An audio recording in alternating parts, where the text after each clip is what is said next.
Everton 0, Tottenham Hotspur 3. A professional performance from Thomas Frank's Spurs side gives us a massive 3 points at the Hill Dickinson Stadium, and that is how you respond to a loss against Villa and a poor performance and point in the week against Monaco in the Champions League. You rock up at a ground where no one's picked up a win, and you not only win, you win comfortably. You score 3 goals, you don't let in one.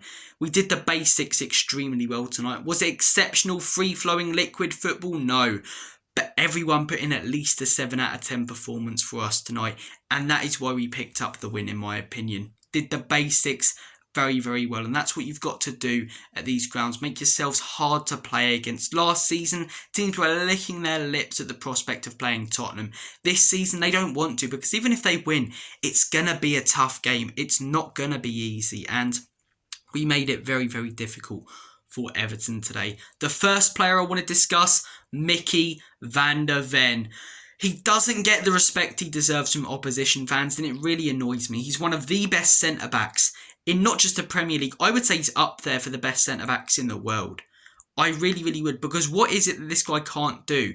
We know that his recovery pace is fantastic. We had to see a lot of that with Ange's high line, but this season, we're seeing him being tested in new ways. How does he work in a low block? Can he do it in the air? Can he make these big blocks? And he can. Tonight, in the air, fantastic from our set pieces going forward. Positionally aware, gets in front of the keeper, Pickford for the second goal, and the first goal knows where to be for that flick on. And defensively, every time a ball was whipped in position, knows where he's meant to be, clears it away, doesn't just head it in no man's land, tries to head it to one of our players or as far away as possible. Blocking the ball, constantly closing his man down when he's close to goal, limiting Everton to very little, especially in that second half. Intercepting the ball when he's a little bit higher up the pitch. He just did everything right tonight. In my opinion, it's a 10 out of 10 performance. What more do you want from a centre-back in this kind of game? Everton away, Hill Dickinson under the lights, it's tough. And he stepped up. He stepped up to the plate. He was fantastic. He really was. The second player I want to talk about tonight, João Paulinho. Is he flashy? No. But Paulinho, he does what he says he's going to do on the tin. You know what you're getting from Paulinho every week, and that is a consistent performance, and that is a tackle every few minutes. This man in the air tonight, fantastic.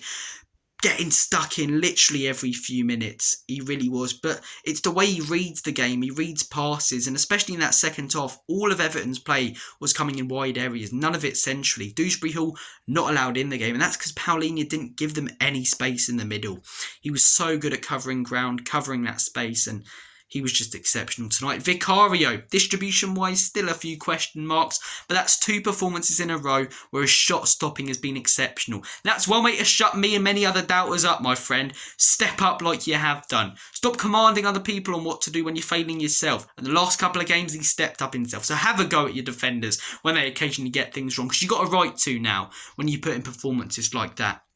Fantastic. Bentancur, link-up play, very, very good tonight. I think Kolo Muani really impressed me. It's clear to see he's a lot better than Richarlison and a lot better than Matisse. His first touch is good.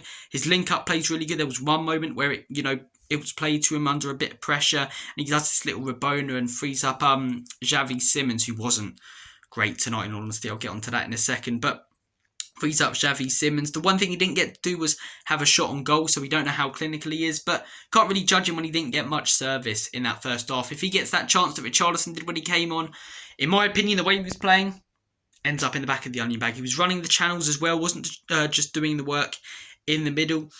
Really, really impressive tonight. Really impressive. Johnson, one of his best games in a Spurs shirt. Did he do anything really going forward? No, but it was his tracking back that was fantastic. In the first half, the system was quite hard to read. At times, it looked like a back 3 with Porro coming in as sort of a right centre-back when we had the ball. And Johnson would be in front of him and then Kudus in front of Johnson on the right-hand side. That changed a bit in the second half, but he was constantly doubling up on Grealish, helping Porro out. Just completely shut Grealish out of the game, especially in the second half. I think we defended quite well in the first half, defended extremely well in the second half. But yeah, it was his tracking back that he never normally does that he did tonight. And he actually, for once, took on his man going forward. So some really positive performances. Jed Spence, I actually thought got beaten very rarely happens. I mean, there's no, shame in that element. Njai's a fantastic player, but I think Njai did get the better of him, so not unbelievable from him. Xavi Simons, I'm willing to give him time to settle. It's like Wirtz, people criticising and going mad about these players already. Let's give them a little bit of time. He was poor tonight. His first touch was poor. He had a few moments where he got the ball on the break, drived into space, and then the pass just wasn't there. He's a player who's clearly looking like a nervous child out there at the moment, lacking confidence, but I'm willing to give it a lot of time with him to work. If he's still performing like this next summer, next year, sort of January, February, maybe early March time, then that's when you think maybe we got the money wrong on spending the money on this guy. Maybe, Eze was actually better and we shouldn't have been singing Let It All Work Out to the Arsenal fans after we got Simons. But I'm willing to give it time with him because there's definitely a player in there. You can see something. Who am I forgetting? Richarlison, when he came on, he was okay. Tell when he came on, okay. Sarr, when he came on, got his goal. I mean, is he an Everton fan or something? He didn't want to celebrate it, did he? He did not want to celebrate it. But yeah, some good performances. Porro, I thought not unbelievable, but then that corner cross that led to our second goal, unbelievable. And same from Mohamed Kudus, not his best game. Teams are recognising he's our biggest threat, so they're putting 2 or 3 players on him at all times. But then gets the, I don't think it was a straight assist, was it? It was just the delivery in that was flicked on by Bentancur and then headed in by Van der Ven. But great delivery nonetheless. And I think from set pieces, I did a video, I'll put it in the end screen of this video, why we've been so good from set pieces. You can just see us flooding either the back post or the near post, and we'll make sudden runs to the other post, and it just completely throws the opposition, even though it's the same thing a majority of the time from every corner that we have. Every player is making a different designated run to a certain area on the other side where people aren't prepared to mark him. And it's one of them, like when Bukayo Saka cuts in on goal. Even though you know he's going to do it, it's very hard to prevent. It was very hard for Everton to prevent tonight. They haven't conceded. The only team heading into this game that hadn't conceded a goal from a set piece, we scored 2 against them. Their goal from a set piece, in my opinion, shouldn't have been disallowed. I know Matey Boy's in an offside position, but I don't think he impedes Vicario enough.